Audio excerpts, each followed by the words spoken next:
Iron Man is an interesting character for us. We've done Spider-Man, we've done X-Men, we've done superpowers. Many of the Marvel properties have long histories in Hollywood. Iron Man was at least at Fox and New Line before coming back to us. And for whatever reason, you know, the time wasn't right.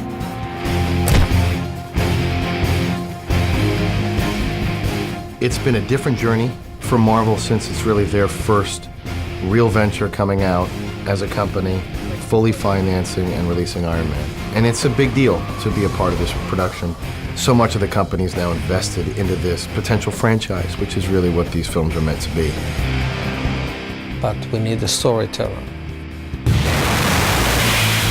John is a talent in many fields, in front of the camera, behind the camera. But when you look at Maid and Elf and Zathura, that's a track of a filmmaker that is nearing the top of his game. But very important for us with him is his love for Iron Man. That was the movie he wanted to make. Iron Man is one of the comics where you have very few purists who have attached themselves to specific storylines. In the case of Iron Man, it's the myth of Iron Man, it's the suit, it's what the suit could do. Things change from time to time with the suit, but there's a basic character that Tony Stark has and a certain look that the suit has. I went in to meet them and then wound up screen testing for Tony Stark for Iron Man. It was like, I went in the building and everywhere you go, there's another movie you loved and the Spider-Mans and everything. I go, God, it'd be really great if I could do one of these. It was kind of like an independent director and cast, but, you know, doing this great big film, so it was the best of both worlds. I'm jealous. Next time.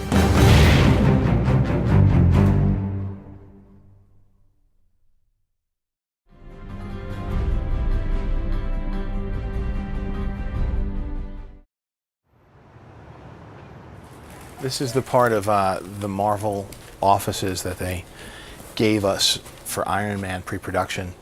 Normally, we would, you know, start this, we would rent some office space near a studio. We're about to move to Playa Vista Studios.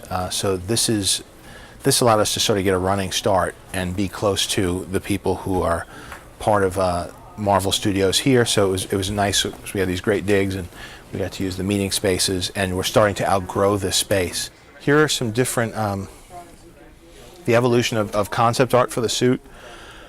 These are earlier designs that we didn't go with, but they helped evolve the suit into the final look.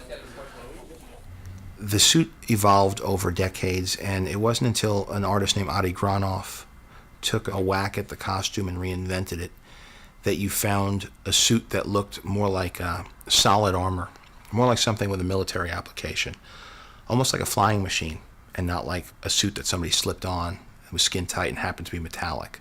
This suit felt real. It felt like something mechanical, something that was tech-based. And that was the image that I gravitated towards from the whole packet of 40 years of Iron Man images that was given to me. The suit for the movie is completely different. In my artwork, I try to make things appear functional, but they're not functional because there isn't a real person inside. We spent months and months trying to figure out how different sections bend and intersect, and how there could be a person inside, and if he bends his arm, will it actually break his bones? And I mean, all those details like that. And then the helmet and how the helmet opens, and can the head fit inside the helmet, and then does the make the head look too big? I mean, all these things that in a comic book, I mean, I just draw it whatever looks the best. We have basically the chest piece, which you see on one of the other renderings here, the abdomen piece, which would go on sort of like a tank top. You have the boxer shorts sort of area, and then the leg. And the whole idea is to make each of these components expand so that you can just slip into them as one big piece, and then as you put them on, they would collapse and end up snug on the leg. Here's Ryan working on some keyframe work from the movie of Tony Stark first waking up in captivity. This is the beginnings of some thoughts for the beginnings of the first gray Iron Man suit. So you can see sort of the chest piece And as you can see, these arm pieces were inspired by this piece of hardware here. This armature that we got from Stan Winston was basically a starting point to say how, what are the basic pivot points that you would need to be able to move your arms and have as much flexibility as possible. This is also something that we use to help limit the movement that the performer used when we're doing some mocap tests for the CGI on it. This is sort of a dogfight sequence that happens late in the second act. As we can see, we're sort of cross-cutting between Rhodey, the pilots, and Tony Stark flying. And these have been color-coded and worked on and photocopied because this is part of what was used to be input into the animatic. This was all input into the computer and animated, and you're able to watch it like you would a movie. I think very early on, John had a very compelling vision for how he wanted to cover the Iron Man action stuff. He wanted to shoot it like we took the Iron Man suit, turned it on, and basically we're flying beside it in a helicopter, and that's how we got Iron Man on camera. The one thing that we still have over previs and animatics is that you can draw a scene really, really quickly, and you can draw changes really, really quickly, and as it should be. I mean, it's an exploratory part of the process to find the vocabulary of the movie and find the angles you want and come up with the coolest stuff possible. If anything, that's the comic book artist who's sort of like, I'm just going to draw and draw and draw. I'm going to make this scene huge, and before you know it, it expands into something that's absolutely unmanageable, unshootable. It'll never go in any schedule. But what you can do from that is take the things in it that you respond to, and that's what John did.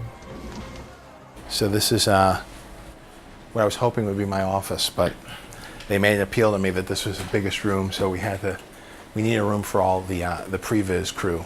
So you have animators, CAD artists, everybody who is involved with taking what we did on the storyboards and translating it into a 3D animation. There are certain shots, like this is a really successful shot here. We like this one a lot. His little lights come on, his flying lights. And they're coming into the Santa Monica Pier. Some of these are a little bit too quick, some of them are a little bit off. The flow is pretty good, but once we refine it in the previs, it will then translate pretty much one for one with the final film. We've seen flying in so many movies, especially through buildings in New York City.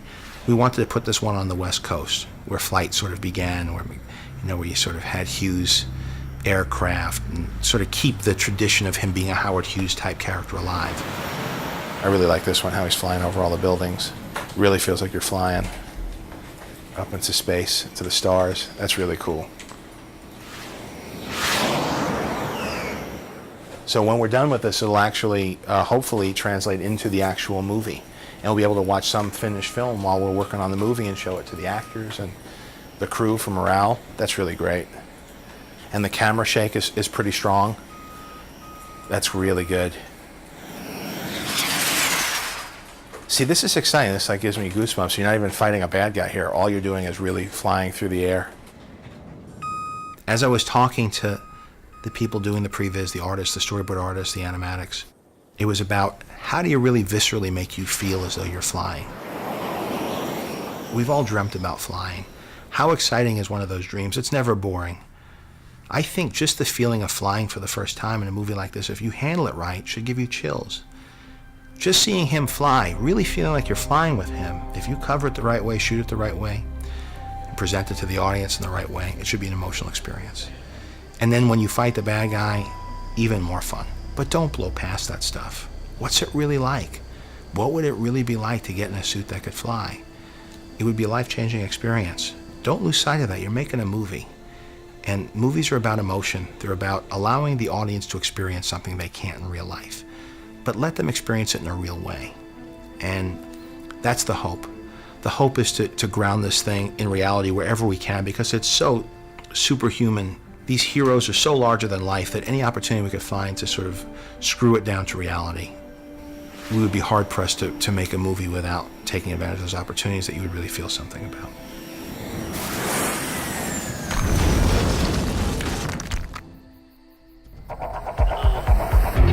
generally speaking, if you're making a movie about a billionaire who can go anywhere and who can do anything and has any amount of money to do anything, and you have a restricted budget, and you have to try and create that world that he lives in, that's a big challenge.